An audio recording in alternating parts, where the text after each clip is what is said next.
Working tirelessly to sound the alarm on deep state corruption at the FBI and beyond. We're joined tonight by Congressman Matt Gaetz of Florida. He serves on a number of key committees. They include Judiciary, Budget, and Armed Services. Congressman, good to have you with us. Let's begin with a Democratic response, if you will, on the Intel Committee and what you make of it. Well, first, let me say, as a fan of the show, Lou, it is great to have you back, and I appreciate you having me on upon your return. The Democratic memo is politics wrapped in circular logic. The principal claim of the Republican memo is that cash at the DNC was convertible into a government-sponsored warrant to spy on American citizens. And yet in the Democrat memo, you don't see Hillary Clinton's name or the DNC mentioned even once. The Democrat memo confirms that the dossier was used as a part of the effort to spy on Americans. They ignore the fact that in the memo prepared by Senators Grassley and Graham, even the FBI agreed to declassify the admission that this was a significant portion. The dossier was the significant portion of the warrant to spy on American citizens. That's what we've got to clean up, Lou. Indeed, and there is so much to clean up, it seems. When we look at the striking thing, it seems to me about that memo, certainly, is that it doesn't directly contradict anything that the Republican memorandum set forth. It also makes it clear that the smear research firm of Fusion GPS, make that Fusion GPS, it was clearly involved in a smear against the presidential candidate, Donald Trump, and then that was used by the FBI and the Department of Justice before the FISA court. I mean, this is reaching levels that are irresistible, it seems, when you consider calling for a second special counsel or further investigation by the DOJ itself.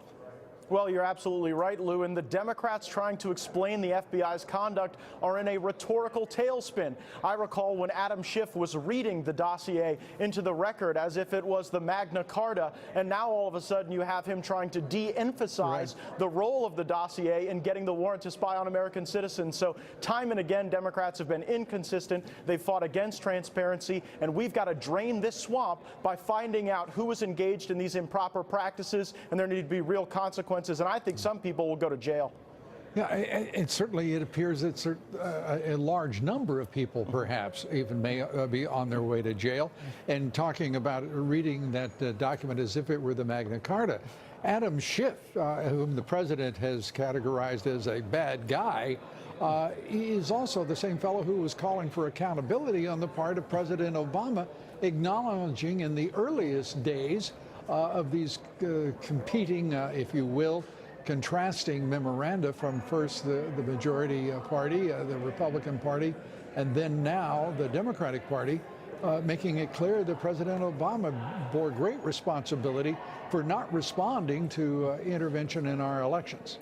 Well, you're so right, Lou, and that's precisely why the great work of Devin Nunes and the Intelligence Committee is so important. We've got to get answers to these critical questions about who knew what when, because if you think about the precedent that is set here to use the intelligence process as a way to achieve a political outcome, whether Republicans or Democrats are in charge in the future, we can never let that happen again.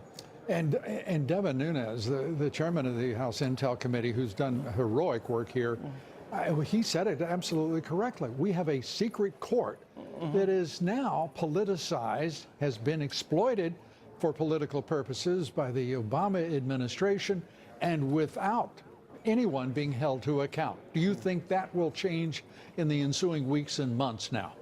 It really should, Lou. We should come together as Republicans and Democrats to find reforms that would improve the FISA process. This is a secret court where there's no defense attorney, and you can obviously see how politics infected this process. I mean, you had someone in Bruce Orr who was shuttling in information to the intelligence community because his wife had been hired by people funded by the Democratic Party. We can never allow that to happen, and it's why it's so important that we continue this investigation and that we have all the tools to ensure that we've got a depoliticized process going forward.